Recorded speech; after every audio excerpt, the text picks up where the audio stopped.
Many Magic the Gathering players ask the question, is it worth it to buy Eternal Masters? Eternal Masters is the newest in the now recurring line of special summer sets. Magic sets printed outside of the standard block structure, and typically with the intent or allure of powerful reprints. Eternal Masters follows in the footsteps of modern Masters, in that it contains needed staples for Legacy and other Eternal formats, with the hope of providing players with access to these highly in-demand cards. But as is also now the case with these sets, it has a higher than usual MSRP, a price made all the higher by not just a limited print run, but in the case of Eternal Masters, an exceptionally limited print run. So given the high cost and lack of supply, is this set worth it? Now, before I continue, I need to clarify a bit, because just asking, is it worth it, ignores the reality that there's a multitude of players with their own individual needs. So we need to examine this product through many different angles. Worth it, but to whom? What do you want to do with Eternal Masters? Play a great draft? Get Legacy staples? Crack cards of high financial value? Or just stick it on the shelf for a few years and resell for a profit? As always, these questions may reveal to us that Eternal Masters is worth it for some, but not others. Let's take a look. Let's start with the first, and I think most critical issue with Eternal Masters, that you should not expect to recoup the cost of the box in the financial value of the cards you open. This is of course true for any booster box from any set, but Eternal Masters carries with it a higher price and an added allure of containing more financial value in cards than was spent on the booster box. This is false. For every dollar you spend on this product, be it by buying single packs or a complete booster box, expect to receive less than that dollar in return financially. Yes, there is a chance that you will get more back than you spent.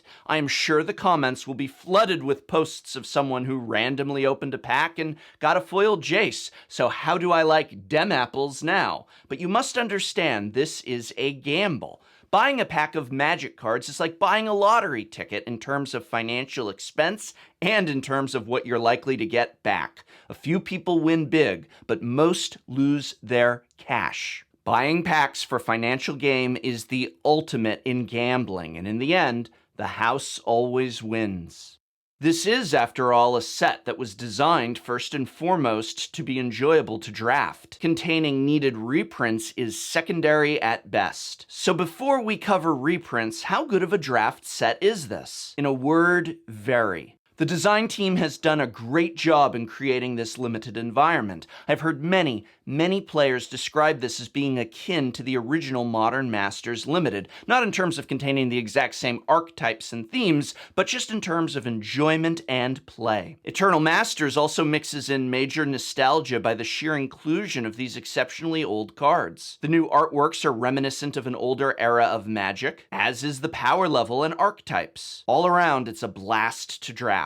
Too bad you won't be able to draft it, or if you have drafted it, you likely won't be able to do so again. The choice to have such a limited availability of Eternal Masters is the biggest con against the product. Yes, I have some issue with the reprints included, which I will discuss in a moment. But significantly more so, my complaint is at the unbelievably limited printing of this, which to me is absolutely mind-boggling. While I can understand Wizards not doing a full print run, this was far, far too little of one. Players can't buy it, players can't draft it, so no matter how well designed it is for needed reprints and drafting enjoyment, it doesn't matter because I can't buy it.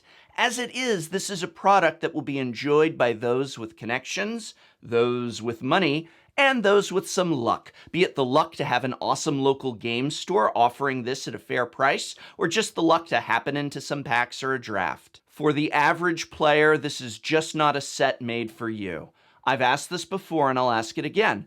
Why do these packs have an MSRP of $10 each? What exactly set the price there?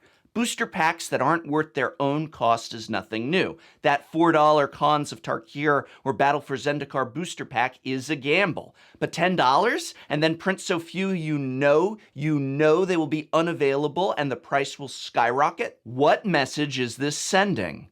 Is the message, have fun with Conspiracy 2, you casuals? I don't think I like that message. An entry into Legacy. One of the biggest criticisms, or possibly just regrets, over Eternal Masters as a way to help the Legacy format is, of course, the reserve list. The reserve list prevents the printing of many Legacy cards, most notably the original dual lands, which are the #1 reason that getting into Legacy is so expensive. The reasoning that has been put forward is that since Eternal Masters does not and cannot contain reprints of cards from the reserve list, such as the dual lands, it ultimately does little to help the Legacy format because cost of entry still is prohibitively high. And on this, I strongly disagree. Now, I'm not going to talk about whether I agree or disagree with the reserve list. That's another discussion entirely. But to say that entry into the whole of the format of Legacy is prohibited simply because Eternal Masters doesn't have the original dual lands and the cost of the original dual lands is so high,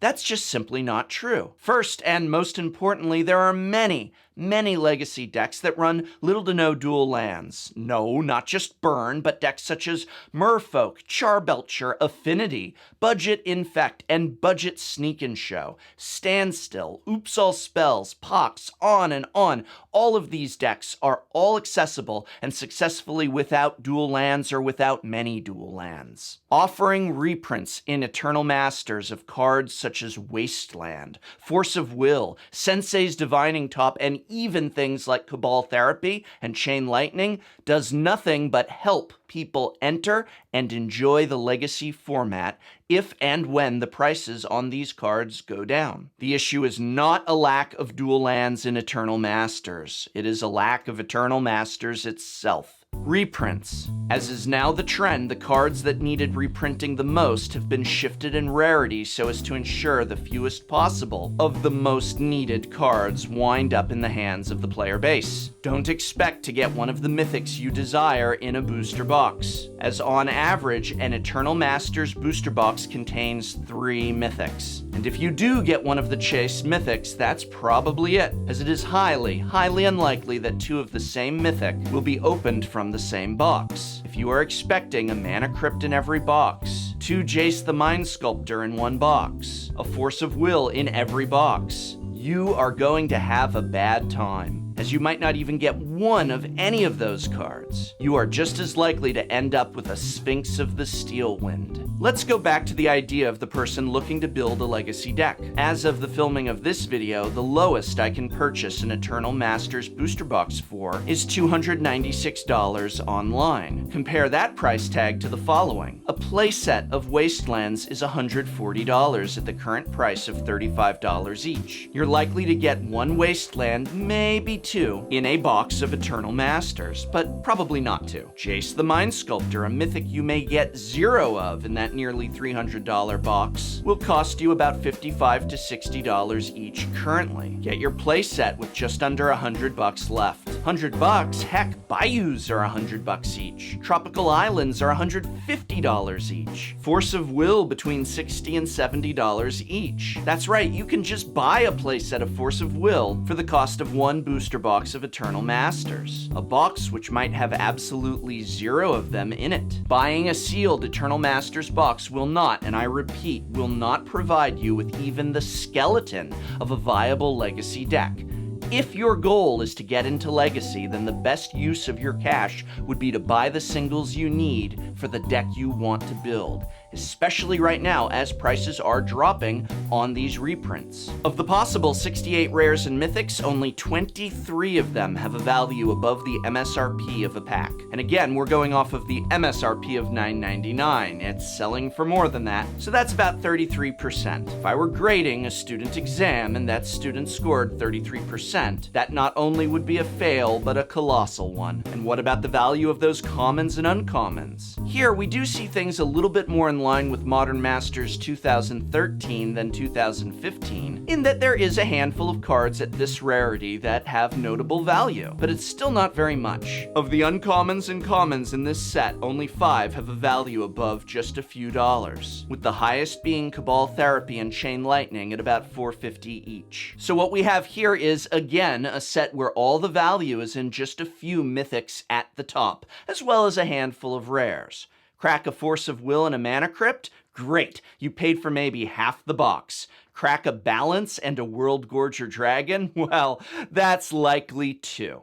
I'd rather have a couple tropical islands or a playset of Force of Will. Or maybe I'd like to see what a set like this could do if it had a higher print run and a lot less intentional jank for the purposes of limited. Final conclusion, if you can draft Eternal Masters for MSRP plus a reasonable added cost for prize support, then it is very much worth it. The design of the set is great for limited, and there's certainly a chance at cracking or winning some cards with incredible value for your collection or trade folder. In terms of the reprints, it's the same as Modern Masters. There's a couple amazing mythics and some good rares, but buying these boxes to crack for value or for your collection is usually not going to be worth the cost of the packs. Really great in terms of set design, above average in terms of needed reprints, and an outright fail in terms of availability and access for the average player. Overall grade, I guess that averages to about a C+.